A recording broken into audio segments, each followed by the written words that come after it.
So I was getting ready to leave the ranch yesterday after being literally snowed in. I mean, just couldn't. 4 feet of snow fell there at the ranch. 4 feet. Took 5 hours. Took Wes 5 hours to feed the horses, which normally takes about 45 minutes. Just to get a backhoe. Had to get a back. Oh, well, so we got dug out and most everybody back to work, at the ranch. And getting ready to leave, and I'm back in the, trying to figure something out. And here comes Deirdre, and she's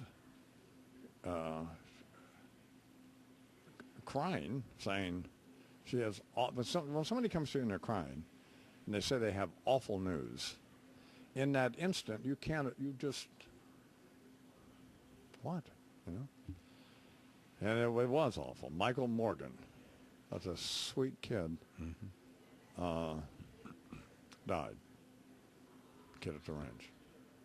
Now, he'd been there the year before, and he had put up about 18 seconds something in the rodeo, and he wanted, and so this past year, 2006, because of Doug Newton and those folks at Billy Martin, well, Doug, we started giving away belt buckles. Yeah. Had belt buckles. So he came back. He was terminal when he was there in 2005. Terminal. And, just a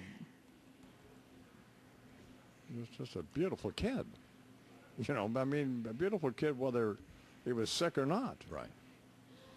So, I never real attitude and and he says, I love those kinds of kids. They're not afraid of you, and they're not afraid of anything. Good for them.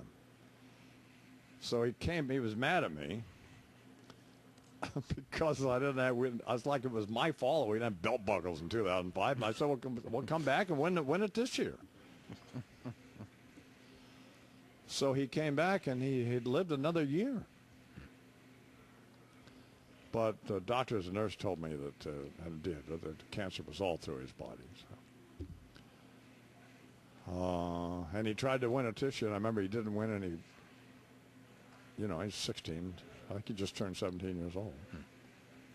He was upset and he cried and put up this kid put up a 19-second time, and 4 months later he's dead. But the kid who won was Daniel Rosen in Scarsdale, who put up like a 17 or whatever. It's just unbeatable. So anyway, so his funeral's Friday.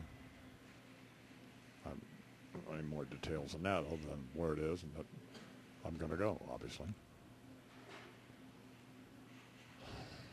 So God rest his soul. Yeah, a sweet kid. God. Black kid, just beautiful kid. That is. They tell me, he said, tell my wife, some kids we let them all talk. That's not a camp. It's a different kind of situation there. But he said he wasn't going to let any doctors tell him when he was going to die,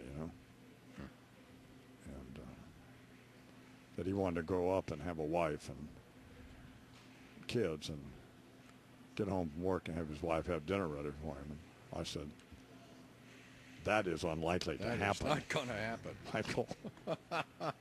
Right. Deirdre told him that. Bless his heart. So God bless him. So every time I think whether we should do this or not, I realize we should do it. So anyway, I want to bum you out, but I did want to tell you about it. Because again, I'll tell you what I did think. I hesitate telling you this, but I'm going to. See, I could fix it. I could have fixed it so he could have won the rodeo. I've got the stopwatch. You're the official timer. But I wouldn't do it. Yeah. And boy, I thought about it. Because it was clear, But it wouldn't have, he'd have known, and he wouldn't have wanted that. Yeah. And I would have known. So we didn't.